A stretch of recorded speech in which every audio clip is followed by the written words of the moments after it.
All right, Sideways Stories from Wayside School, written by Louis Sachar, Chapter 22, The Three Erics. So this is about three people.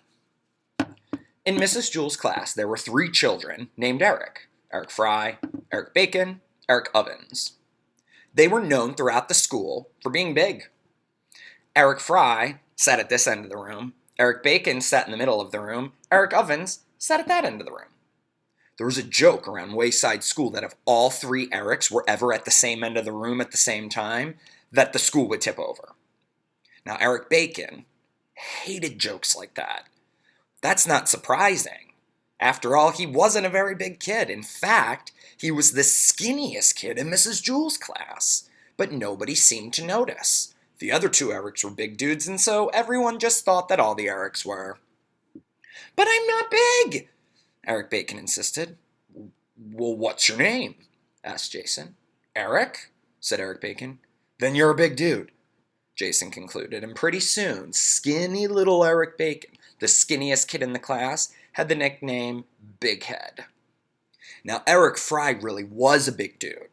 He was also the best athlete in Mrs. Jewell's class. He was solid muscle, but nobody ever noticed. The other two Erics were not very good at sports. Eric Ovens was very clumsy. Eric Big Head Bacon was a good athlete for his size, but because he was so skinny, he wasn't very strong. So naturally, everybody just assumed that Eric Fry was also clumsy and weak. After all, his name was Eric.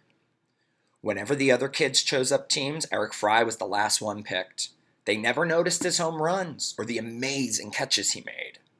Like all great athletes, he made the impossible look easy. Of course, the other kids did notice the one time he dropped the ball.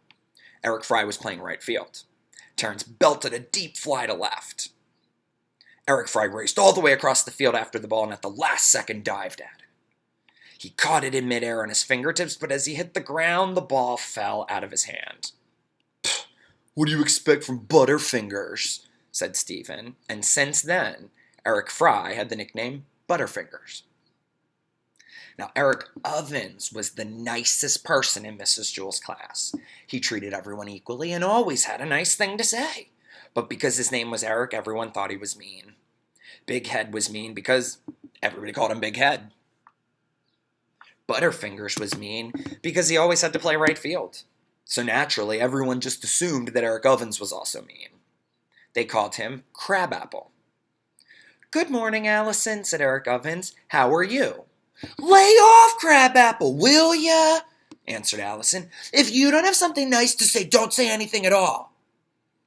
All three of the Erics had nicknames. It was probably better that way.